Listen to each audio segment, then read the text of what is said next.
देखिए अभी तक फ्रैक्शंस एंड डेसिमल में फ्रैक्शंस को जोड़ना बता चुका हूँ और सब्सट्रैक्ट करना बता चुका हूँ कि दो फ्रैक्शंस कैसे ऐड होते हैं और किस तरह उनको माइनस करते हैं। नेक्स्ट टॉपिक है मल्टीप्लिकेशन ऑफ फ्रैक्शंस।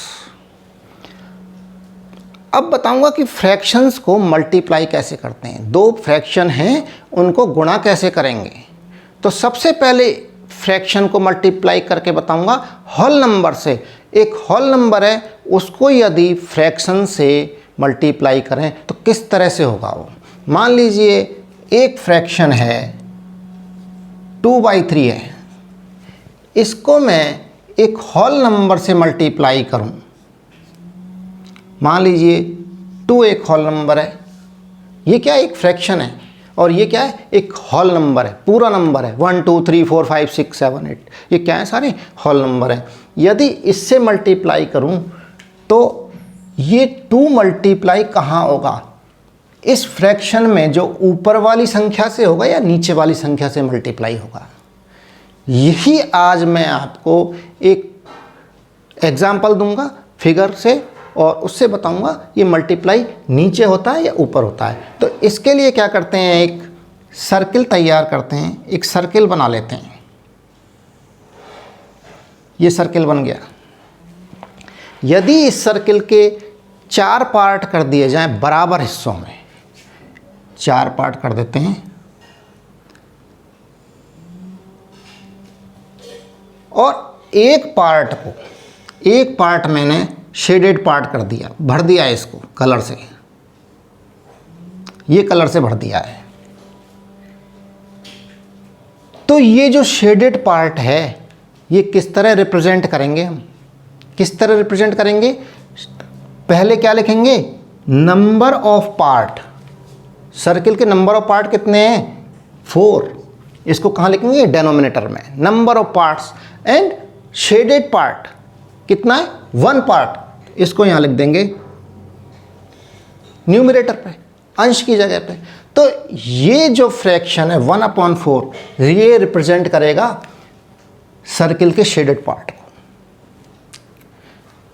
नाउ इसी साइज का एक सर्किल और बना लेते हैं।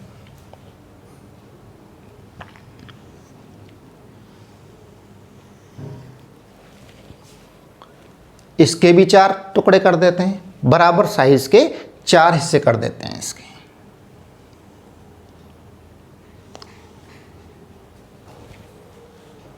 और इसका एक पार्ट शेडेड कर देते हैं, भर देते हैं इसको भी, ये भर गया। इस सर्किल के शेडेड पार्ट को कैसे रिप्रेजेंट करेंगे, कैसे प्रदर्शित करेंगे, कैसे निरूपित करेंगे। नंबर ऑफ टोटल पार्ट्स कितने हैं, 4 पार्ट हो गए, 4 भागों में बांटा है ना इसको, तो 4 और एक पार्ट शेडेड पार्ट है। तो उसको कहाँ लिख देंगे, 1/4 इस शेडेड पार्ट को रिप्रेजेंट कर रहा है। नाउ क्या करते हैं, एक सर्किल यहां और बना देते हैं, ऐसा ही एक सर्किल और बना देते हैं।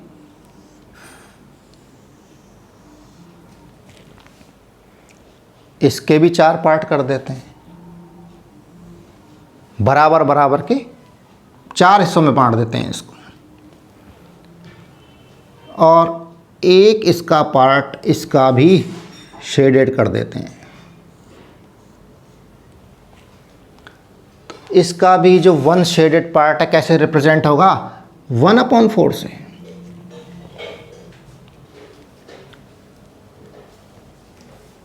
टू को कैसे लिखेंगे, 2 × 1/4 लिख देंगे।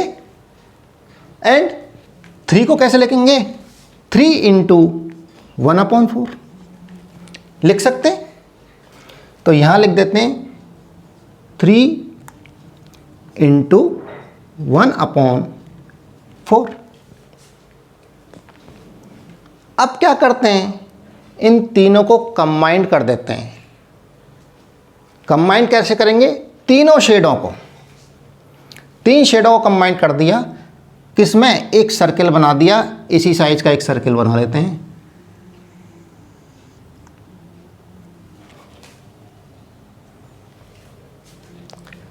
और इसको 4 पार्टों में डिवाइड कर देते हैं। तो पहला शेड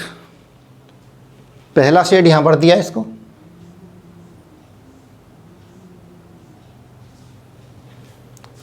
दूसरा शेड ये वाला भर दिया,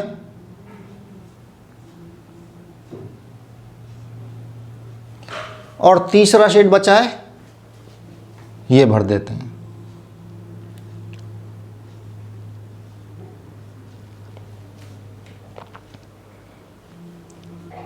अब इस सर्किल में देखिए कितने पार्ट शेडेड है, कितने हो गए? 1, 2 एंड 3। तो इसको कैसे रिप्रेजेंट करेंगे? तीनों पार्टों को कैसे रिप्रेजेंट करेंगे? नंबर ऑफ टोटल पार्ट्स कहाँ लिखेंगे? डेनोमिनेटर में। 4 पार्ट हैं और शेडेड पार्ट कितने हैं? 3। तो 3 को कहाँ लिख देंगे? न्यूमरेटर में, अंश पर। तो ये इन तीनों शेडों को कैसे रिप्रेजेंट कर रहा है? कंबाइंड, जोड़ करके 3/4। तीनों को अलग अलग कैसे निरूपित किया है? 1/4, 1/4, 1/4। और तीनों का कंबाइंड जुड़ा हुआ क्या है? 3/4। यानी कि इसको ये कह सकते हैं कि 3 × 1/4, 3 × 1/4 इज इक्वल टू 3/4। लिख सकते हैं 3 × 1/4 इज इक्वल टू 3/4। तो यहां अगर देखें, मैंने बताया ना कि ये क्या है? एक होल नंबर, और ये क्या है? एक फ्रैक्शन। तो जब होल नंबर फ्रैक्शन से मल्टीप्लाई हो रहा है तो 3 का मल्टीप्लाई हो रहा है 1 से, 1 यानी न्यूमरेटर से, अंश से मल्टीप्लाई हो रहा है ये न्यूमरेटर से, तभी तो 3 × 1 3 आ रहा है, ऊपर आ रहा है। नीचे की संख्या तो वैसे के वैसे ही है, 4 की 4 ही है। तो इससे प्रूव हो रहा है कि जो होल नंबर है वो फ्रैक्शन के न्यूमरेटर से मल्टीप्लाई होगा। मल्टीप्लिकेशन की एक ये प्रॉपर्टी है।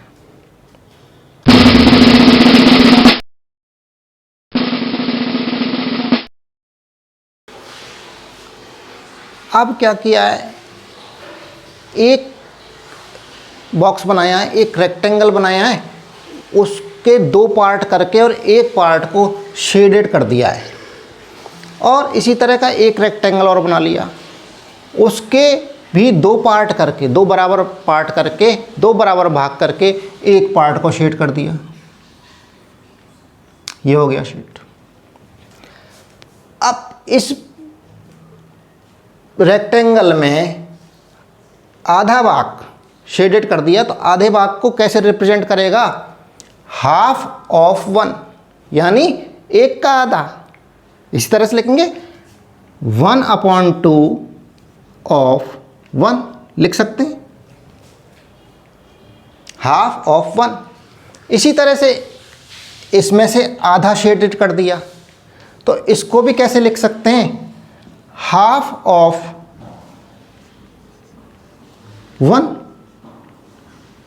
1/2 ऑफ 1। यही तो किया हमने, एक में से आधा, एक का आधा शेडेड है, तो शेडेड जो पोर्शन है उसको रिप्रेजेंट किया है कैसे? 1/2। इसी तरह से दूसरे बॉक्स का भी, दूसरे रेक्टेंगल का भी जो हाफ शेडेड पोर्शन है उसको रिप्रेजेंट किया है 1/2। तो दोनों जुड़कर कितने हो जाते हैं? 1/2 and 1/2, 1/2 and 1/2। तो कितने हो गए? 1/2। अगर दोनों को देखें तो 1/2 and 1/2, तो 1/2 का इसका एंड इसका भी, तो दोनों बॉक्स हो गए, 2 बॉक्स हो गए। तो दोनों बॉक्स में क्या प्रेजेंट करेंगे? 1/2 of 2, 1/2 ऑफ 2 रिप्रेजेंट कर सकते हैं, half of 1 and half of 1 कितने हो गए, हाफ ऑफ 2। अब क्या किया है, दोनों बॉक्स की शेड को एक बॉक्स में ले लिया है, यहां कॉम्बिनेशन कर दिया, ये भर दिया, तो क्या आ गया, अब half and half, half half shade थी, कितनी हो गई, एक शेड हो गई, half and half 1 and box कितना है, एक, तो क्या लिख सकते हैं इसको, 1 ऑफ 1, पूरा 1 हो गया है,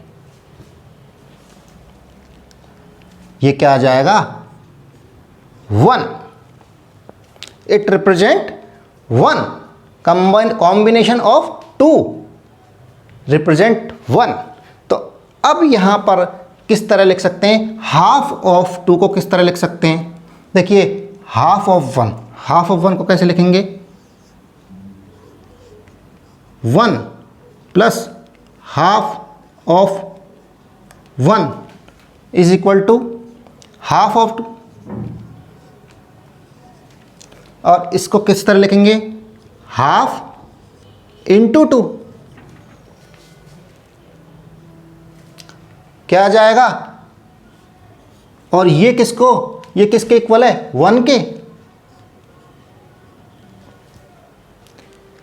तो यहां हम क्या देख रहे हैं, हाफ ऑफ 2 यानी हाफ इंटू 2, हाफ ऑफ 2 यानी हाफ इंटू 2, हाफ ऑफ 1 यानी हाफ